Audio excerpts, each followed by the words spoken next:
next speaker is Michael Lisanti from Thomas Jefferson University, and his talk is entitled Parasitic Metabolic Coupling in Cancer, Understanding Oxidative Stress and Autophagy in the Tumor Microenvironment. Thank you. It's very exciting to be here. I want to thank Aubrey for inviting me and the organizers. And I'm going to just see if I can figure out how this works. Okay, that's great. So today I'm going to try to oversimplify cancer for everybody. And of course I would like all your feedback. But I'm going to present a sort of a new idea that cancer cells are like parasites. And they essentially use oxidative stress as a weapon to extract nutrients from your body. And this is the weapon they use actually is oxidative stress. So essentially they use the same mechanism as aging to steal nutrients. And we think that this is actually the battery that drives tumor growth. So the idea is simple. We should take out the battery, and then we should be able to starve the tumor cells. And here's a simplified model. So we think that this is driven actually by autophagy, which means self-eating. So the idea is that autophagy in the connective tissue or tumor stroma results in fuel production, and then there's a net energy transfer from the connective tissue to the cancer cells, which actually remain autophagy negative or become autophagy resistant because they can kick out genes like Becklin, and then they don't undergo autophagy. So this results in fuel production and fuel consumption. So it's as if the connective tissue cells take themselves and they break them down to component parts, like a house, into bricks and mortar and wood, and then give those chemical building blocks to the cancer cells to make more cancer cells. And this is not a new idea, actually. This was first proposed 5,000 years ago by the Chinese, the idea that all disease, and especially cancer, is essentially an energy imbalance. And it's important to note that as we age, our risk of cancer increases every year. And so aging is actually the #1 risk factor for cancer. Just to make this a little bit more complicated, I've added some more details here. And this is actually all based in experiments that I'm going to show you. But I just wanted to give you an overview first. So cancer cells induce oxidative stress in the normal neighboring fibroblasts. And the way they do this now, we figured out, it was just published in August, is they actually secrete hydrogen peroxide. So the cancer cells are directly inducing oxidative stress in the normal fibroblasts, and this leads to autophagy, which provides three things. It provides recycled nutrients to the cancer cells. Also, the ROS that's produced feeds back onto the cancer cells in a kind of bystander effect, and then the ROS actually mutagenizes the cancer cells and allows them to evolve. And so then the whole idea about mutations in cancer, we think, is that those mutations are to give the cancer cells the ability to make more hydrogen peroxide to get more food from their surroundings. And the third thing, which has important implications for drug resistance, is that the free food that they get from the microenvironment keeps the mitochondria happy in the cancer cells, and so they're protected against death.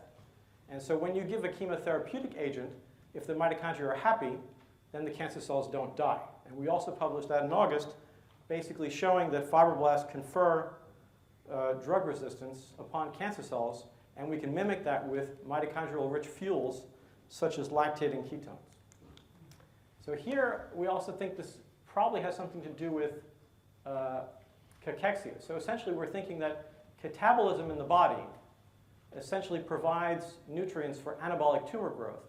And we think that cachexia, which is systemic wasting, actually starts locally as autophagy in the stroma and eventually leads to negative energy balance so that you have systemic wasting. Again, the same idea. There's a net energy flow from your body to the cancer. And this is just one of the experiments I'm going to show you today. This is a co-culture. Here we've mixed cancer cells with fibroblasts together in the co-culture, and you can see we've stained for ROS production. And the cancer cells by themselves don't make much ROS. But after 5 days of co-culture, we see that they've transferred the ability to make hydrogen peroxide actually to the fibroblasts. So initially the fire starts in the cancer cells, and then it spreads to the connective tissue. And we can actually show that. So at day 2, most of the ROS is actually in the cancer cells, but at day 5, which is as shown here, most of it's in the connective tissue. And we can block all of that with a cheap drug you can buy in the supermarket, at least in Italy, called N-acetylcysteine, which is an antioxidant. So N-acetylcysteine actually has an interesting history.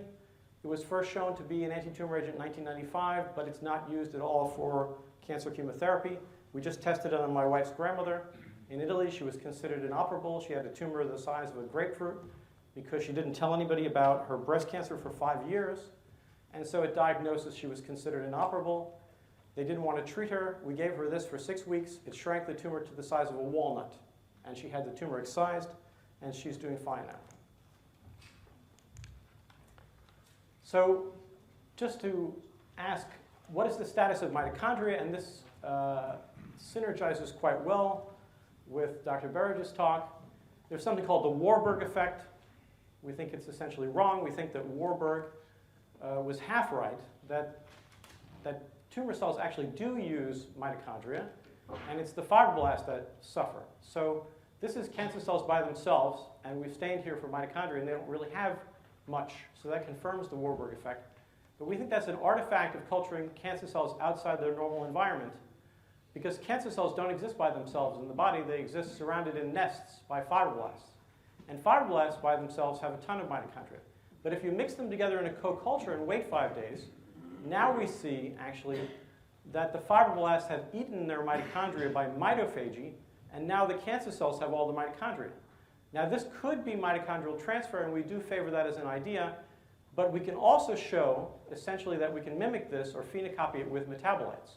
So the idea is that cancer cells by themselves are glycolytic, fibroblasts are oxidative, you mix them together, and they completely flip their metabolism such that the fibroblasts are now glycolytic, and the cancer cells are oxidative. And we can phenocopy that simply by giving cancer cells a mitochondrial fuel, which is lactate. So we think that lactate and ketones are the favorite foods of cancer cells. And I'm going to follow up on that. But this is DNA damage also to talk about another part of this hypothesis. And you can see here fibroblasts and cancer cells by themselves don't show many double-strand breaks. But if we mix them together, there's actually a ton of DNA damage. And it's mostly in the connective tissue, which supports the work of Karas-Eng, who showed that most of the mutations actually take place in the stroma. And we can block all of that DNA damage with N-acetylcysteine, which is an antioxidant, or we can block it with L-NAME, which is an inhibitor of NO production. So we think that basically antioxidants are important for treating cancer. And the cancer cells think so too, because when they create this havoc of oxidative stress, they upregulate their own antioxidants. So the cancer cells are taking their own antioxidants. They upregulate peroxyredoxin to protect themselves. Essentially, they can buffer exactly how much oxidative stress they receive so they don't die, and so they can mutagenize themselves and evolve. And here is our favorite protein, which is caveolin, that we worked on for 15 years. And this is how we started doing the co-culture, because we found it's a diagnostic, and I'm going to show you the data in a minute, but the most important thing is that if you put the fibroblasts together with the cancer cells, the caveolin disappears. You can see these are the negative cells here, and the cancer cells are green. And so we think that the caveolin is destroyed by autophagy, and it's a trigger for more oxidative stress and mitochondrial dysfunction. And we can block the loss of caveolin with N-acetylcysteine, a cheap drug you can buy in the supermarket, or metformin, which is an anti-cancer drug, which also functions as an antioxidant because it's a complex 1 inhibitor. And we've also done it with chloroquine. The same idea, basically, it inhibits autophagy. So the caveolin is destroyed by autophagy. Here we've knocked it down, and loss of caveolin is actually sufficient to generate more ROS. Again, we can block that with N-acetylcysteine. And this has important clinical implications, because here we've taken breast cancer patients, we've stained them for caveolin in the tumor stroma, and we can score them. And based on this simple, cheap test, we can decide who will have recurrence and metastasis. So this is the total patient cohort. You can see it's 80 versus 20. It doesn't matter if you got tamoxifen or you didn't get tamoxifen. In fact, if you did get tamoxifen, it predicts resistance. Here are ER-positive patients, HER2-positive patients, triple-negative patients. We did also patients with lymph node positivity. It's 80% survival versus 7 So you can pick out all the patients that will have the worst prognosis at diagnosis up to 20 years in advance. Those are the patients that really need the antioxidants. And we've done it with other cohorts, with triple-negative breast cancer, which is the most lethal. You can pick out the patients that will have high survival, greater than 75% at 12 years, versus less than 10% at 5. These are the patients with oxidative stress and autophagy in the connective tissue that is feeding the cancer. This also works for DCIS, ductal carcinoma in situ. It's a precursor lesion. 90% of the patients don't recur. 5% recur to DCIS. The other 5% recur to invasive breast cancer. With this pro-caveolin antibodies, we can actually detect that 5% that recurs to invasive breast cancer. So it's involved both at tumor initiation, tumor progression, and metastasis. Also works for prostate cancer. It picks out the patients with a high Gleason score. And we have unpublished data for other types of tumors, such as melanoma and colon. And so we think this is probably a good diagnostic for most types of cancer, because most cancers have a connective tissue component. So we can also show this is functional. Here we've taken fibroblasts that are actually immortalized with H-TERT, so they're telomerase immortalized fibroblasts. We've knocked down the caveolin using an antisense probe, and we can then make the tumors up to 4 times bigger, both weight and volume, without any change in angiogenesis. So essentially, if the fibroblasts are making food to feed the cancer, you don't need an increase in blood vessels. And we can do that further by overexpressing HIF. So HIF, hypoxia-inducible factor, also is a master regulator of autophagy.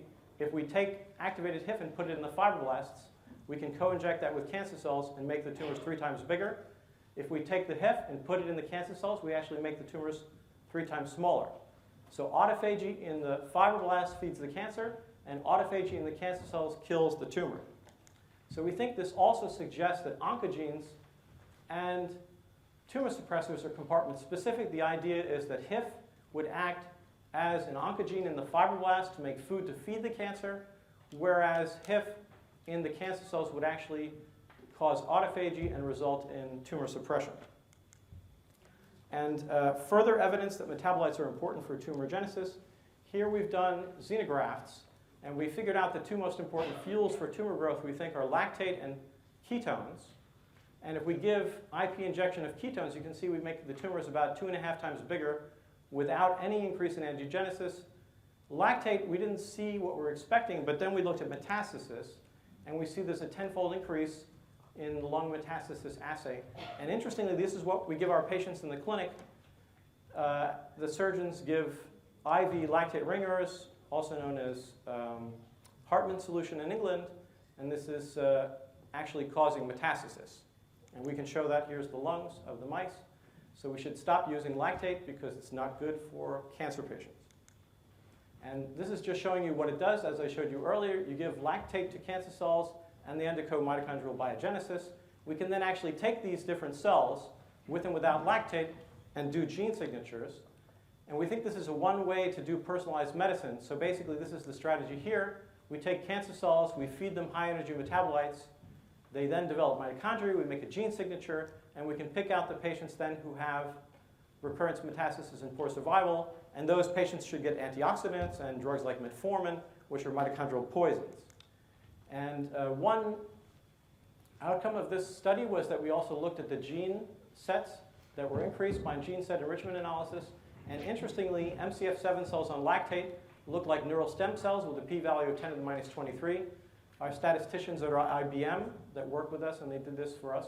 And then you can see here, same idea with ketones, hematopoietic stem cells. So basically, we can make cancer cells more stem-like simply by feeding them the right metabolites. And then this is an intersection of the 2 gene sets, and if you look at the intersecting genes, they look like embryonic stem cells. We can take embryonic stem cells, we can give them ketones and lactate, we can make the colonies bigger, we can increase the number of colonies, it's shown here. So stem cells in general like mitochondrial fuels such as ketones and lactate. We can also use the gene signature to look at outcome. Cancer cells using lactate, having patients, this is all human patient data. You can see that it's associated with metastasis, recurrence, and poor survival. Same thing true for the ketone signature. So basically, we can now take any cancer cell, feed it the right metabolites, make a gene signature, and predict outcome.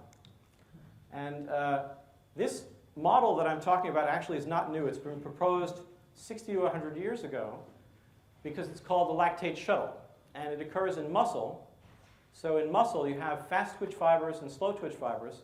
The fast twitch fibers are glycolytic. The slow twitch fibers are oxidative.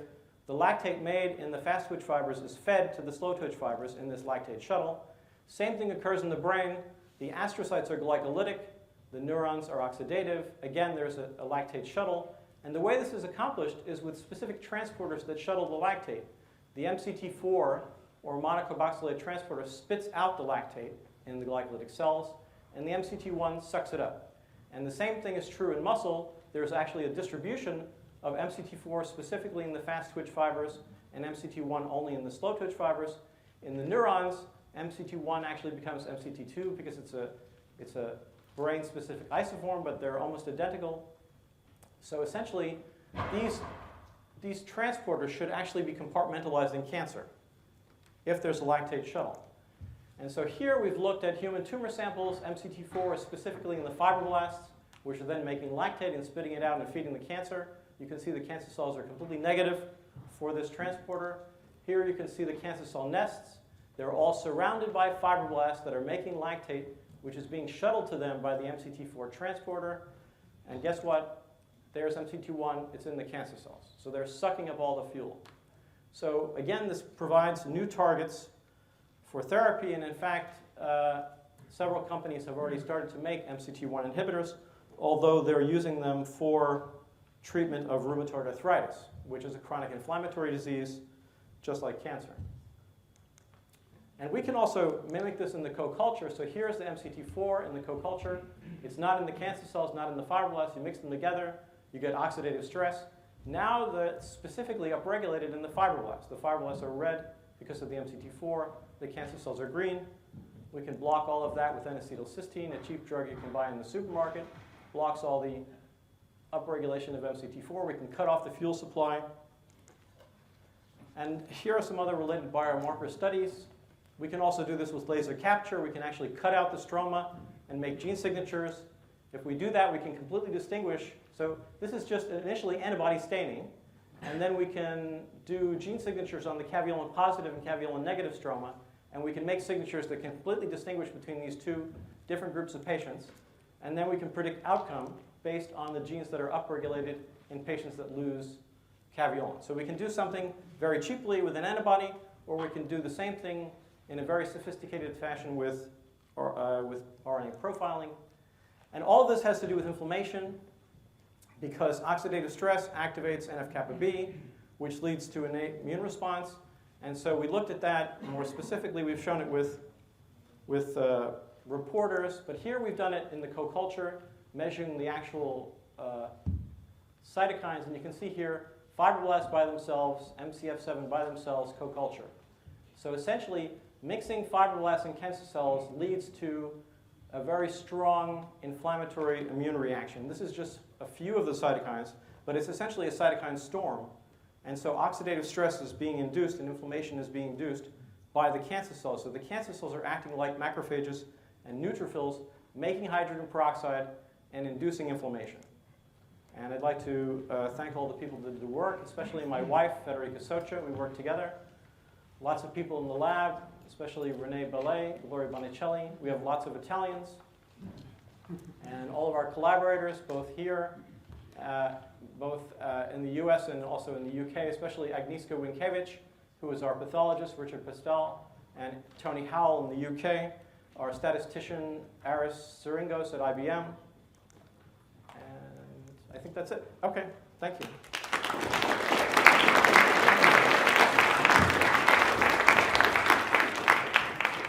Any questions? I'm sorry, I can't see with all the lights.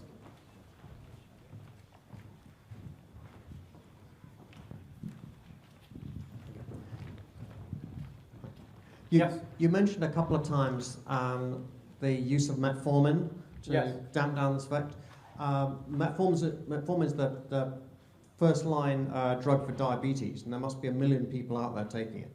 Is there any evidence whether if those people have a lower incidence of cancer? Yeah, there's about 15 studies that have all shown that patients that took metformin have a 25 to 75% reduction in almost every type of human cancer.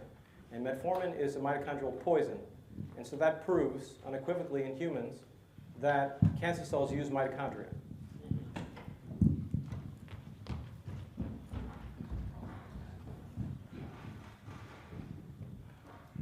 Thank you. Can you hear me?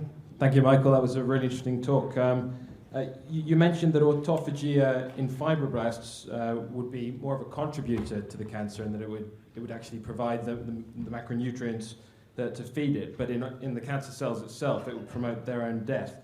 I was just wondering what you thought that would mean for autophagy-inducing drugs and their potential. I'm just aware that there are a few that are now FDA approved, and does it come down to how they're administered? If you were to inject them directly into a tumour, would that increase their viability? Would you say this fact sort of takes them off the table at all as No, I useful think, drugs? but it's a really important point. So basically there's something called the autophagy paradox, which we've resolved and we've published a simple solution for. The autophagy paradox is that if you increase autophagy by giving autophagy-inducing drugs, you kill the cancer in vivo. If you add an autophagy inhibitor, you do the same thing. So the entire autophagy field has been extremely confused by this paradox. But what we think is that it's a simple energy transfer. So if you add an autophagy inhibitor systemically, you'll actually inhibit autophagy in the fibroblasts, and so you'll cut off the fuel supply to the cancer cells. But if you then add an autophagy inducer systemically, you'll induce autophagy in the cancer cells and again starve them to death because they can't use the free food. So we can resolve the autophagy paradox and actually use this now to give drugs systemically to patients to either turn on and off autophagy and confuse the cancer. So I think probably the best strategy, and we've actually written about this, is to give alternating autophagy inducers and autophagy inhibitors, and the tumor will be completely confused and it will just die. And we've actually done some of those studies. They're unpublished. We've used rapamycin and chloroquine as our autophagy inhibitors and inducers, and in animal models we see that's the case. Yes? What recommended dose do you have on NAC? I take 500 milligrams every other day right now, and we've also started treating some patients who've come to me via the medical oncologist. One patient was my wife's grandmother. Another one had metastatic cancer to the liver from the breast, and I think they gave her 6 weeks to live, and now it's 6 months and she's doing well. And she's taking, again, through the medical oncologist, she's taking a combination of N-acetylcysteine 1 week, chloroquine 1 week, metformin 1 week, and then just keep alternating.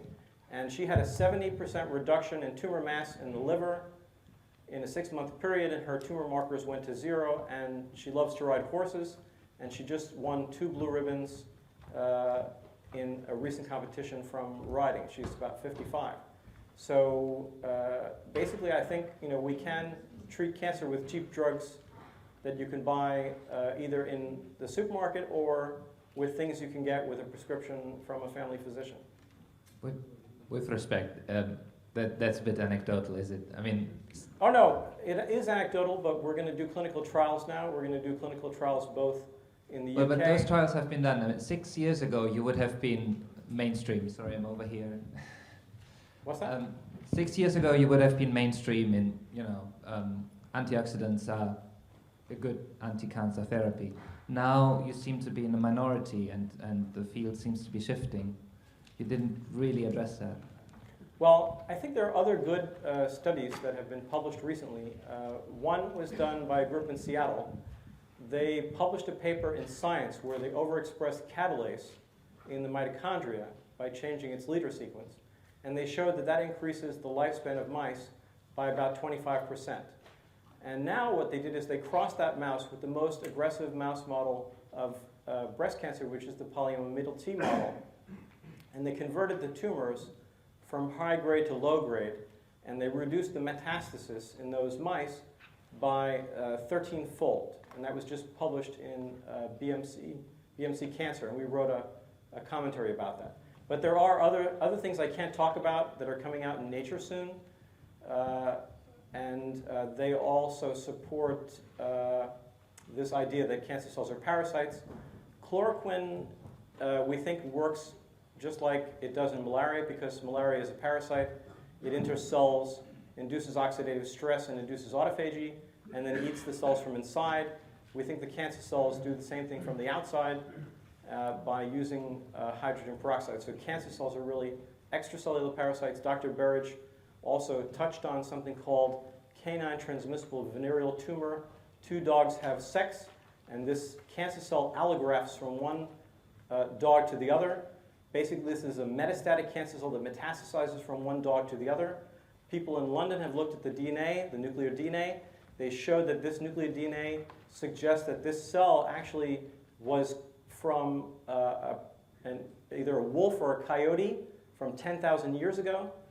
And then they looked at the mitochondrial DNA, and they saw that that came from the host. So essentially, this cancer cell is the longest propagated cancer cell we know of. It's 10,000 years old. And the way it survived over the years is by mitochondrial rejuvenation, by stealing the mitochondrial DNA from the host. So the most metastatic and the oldest cancer cell we know of actually uses mitochondria to survive. And now we see from Dr. Berridge's work that that also applies now to xenografts. So I think we're in a good position to take advantage of this new idea and bring it to the clinic. Last quick question, please. Just a quick question about the connection between the megalovirus and cancer, MGV. I'm sorry, I don't know about... Megalovirus usually is considered upregulate the inflammation. MGV, called MGV, megalovirus. Yeah, I'm not familiar with it, but we think that, basically I didn't show the other data, but we see that all the inflammatory mediators that are upregulated also individually, when added to fibroblasts, induce autophagy. So we think that inflammation is essentially fueling cancer by inducing autophagy in the connective tissue. So that also resolves the idea. I mean, people know that inflammation is associated with cancer, can drive cancer, but nobody knew the mechanism. We think it's metabolically driven by autophagy in the connective tissue. Okay, one more question.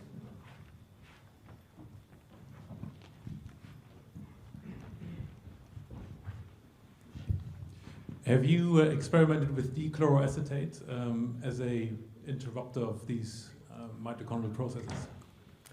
We have, and we've used a model which is a xenograft where we have mixed together DCA and 2DG, and that helps to get rid of the... So we know that the caveolin deficient fibroblasts make the tumors bigger. We can get rid of that effect by combining that with 2DG. So 2DG being, sorry? 2DG, 2-deoxyglucose. So we think that, you may have to use combinations, but I think that a lot of the drugs we already have would work against this type of metabolism. We've also shown if we mix in catalase. So for example, if you take cancer cells and fibroblasts and mix together and then put in catalase, you'll kill the cancer cells because they can't make the right amount of hydrogen peroxide to get the free food. And we get 80% apoptosis under those conditions. So catalase is probably the most powerful antioxidant known. It detoxifies 40 million molecules of hydrogen peroxide per second. So if anything, I think we don't have the right antioxidants yet.